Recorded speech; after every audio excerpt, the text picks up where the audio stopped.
Today we'll talk about inflation.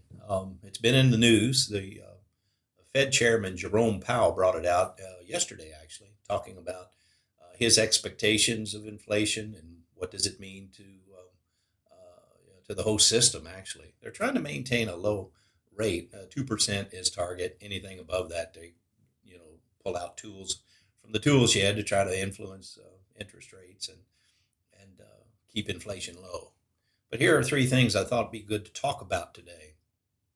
Number one is that when the Fed chair or anyone from the Federal Reserve wants to talk about inflation, they are all classically trained in their colleges and from their college days with Keynesian economics and that theory, Keynesian theory of inflation and economics in general. But basically what they're saying is that there are too many dollars chasing too few products.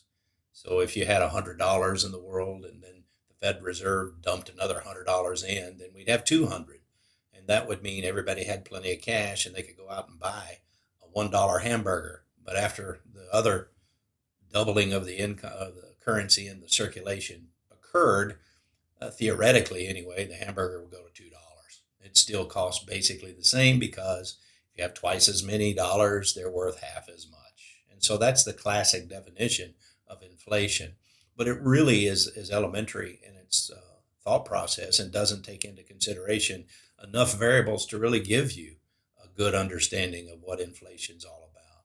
But I'll point out number two would be, and Jerome talks about this if you want to pull up his message of yesterday, but supplies. If, in other words, there's a shortage of something, then it's more valuable.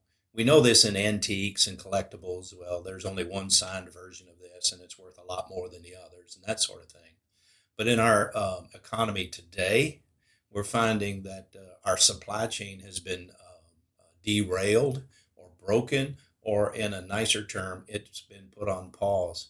So we have automobile industry that can't even produce enough new automobiles for us because of a lack of microchips that they put in these new automobiles to help them to run efficient, etc. So we got a lot of Fords and a lot of Chevys and a lot of Dodges sitting around on the assembly shop waiting on a chip that they don't have enough. So when they do have a chip, that Ford truck went up in price because there are people demanding, an automobile, and so that's just supply chain issue. Now, let me just say, I'm old enough to have remembered when the Ford Excursion was worth about $1,500 to $1,800 above sticker price way back in the day because they couldn't get enough of them. So that's another example of real supply chain economics influencing your inflation.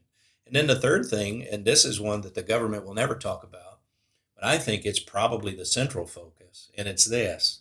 When a society has a lack of confidence in the government that regulates them and supports their currency system, then that value of the currency is worth less and less and less, which means it takes more of them to buy the same dollar hamburger. I don't know if you watch enough TV to catch the clips, but it happened in Germany probably four times in the nation's history, but most recently in Venezuela. You could go to the main streets and downtown cities of Venezuela, and they literally have thrown currency in the streets. It's almost like they carpeted the boulevard. And why? Because it's worth less than the paper it's printed on. Why? Because they have no confidence in their government, and the government's answer is, yep, you guessed it, to just print more of them.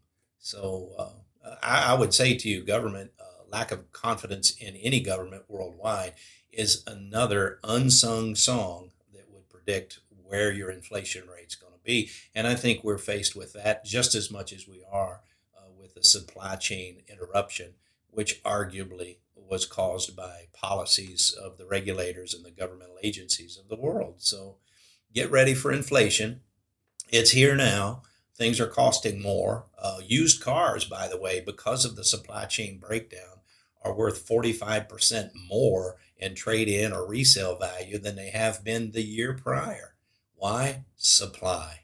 You can't get a new car, so you go get a used one. Well, they've inflated in price as well. And we see it in the housing market too. So brace yourselves.